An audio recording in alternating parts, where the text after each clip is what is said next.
I'm Emily Bennett. I am the writer-director of the new film Psychopomp that just received a development micro grant, and I'm very grateful for it.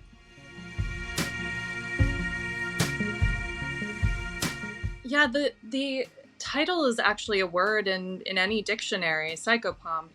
And it exists in so many cultures. And I learned this word doing research for another project and just immediately had to dive into the kind of archetype and the lore and the mythology of the psychopomp. And to put it in easy terms, a psychopomp is basically a grim reaper.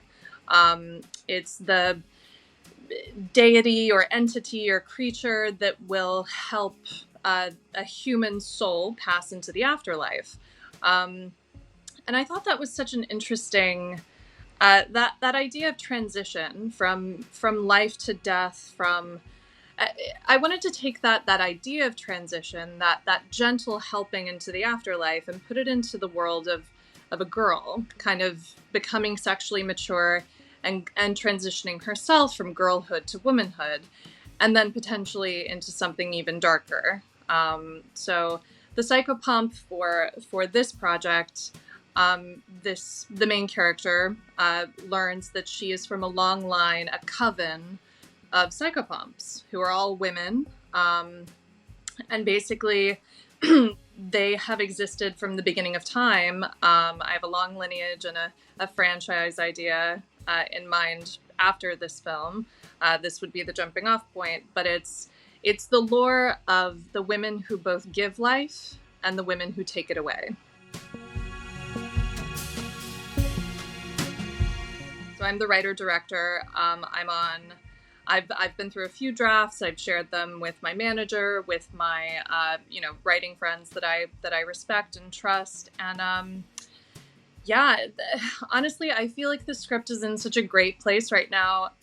I'm open to developing the story a bit more, depending on studio involvement or just creative relationships I'm making along the way. But I have to say, I think the story is pretty set. I may adjust the role depending on the talent that I attach. I'm looking for a really interesting new young talent to take the lead role of Cora. I think it's a really exciting role that you may have seen in Julia Ducournau's Raw.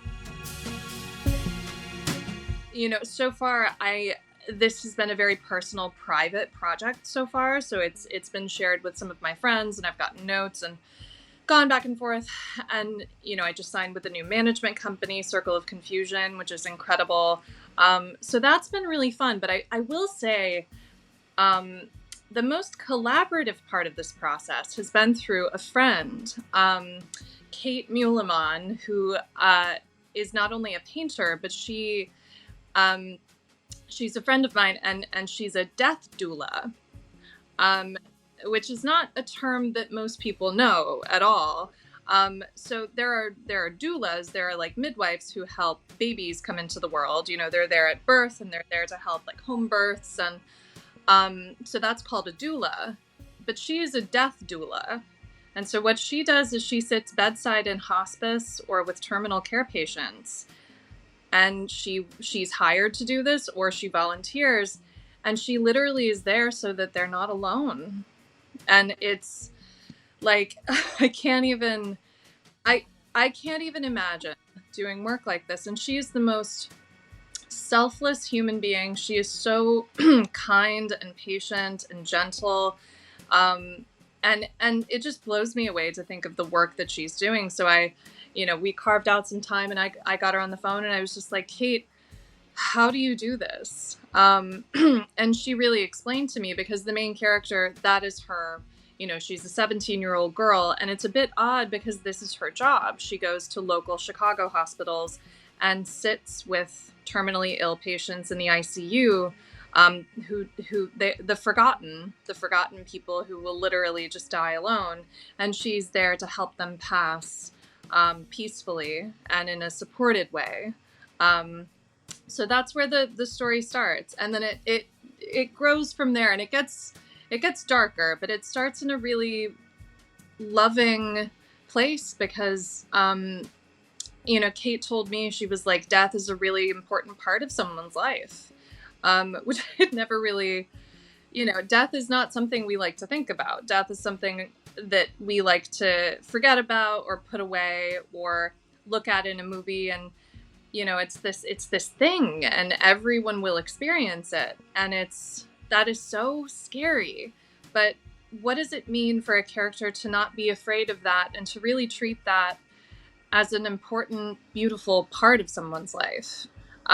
So honestly, Kate really kind of blew my mind with her accounts with patients and her experience. So a lot of that went into the film.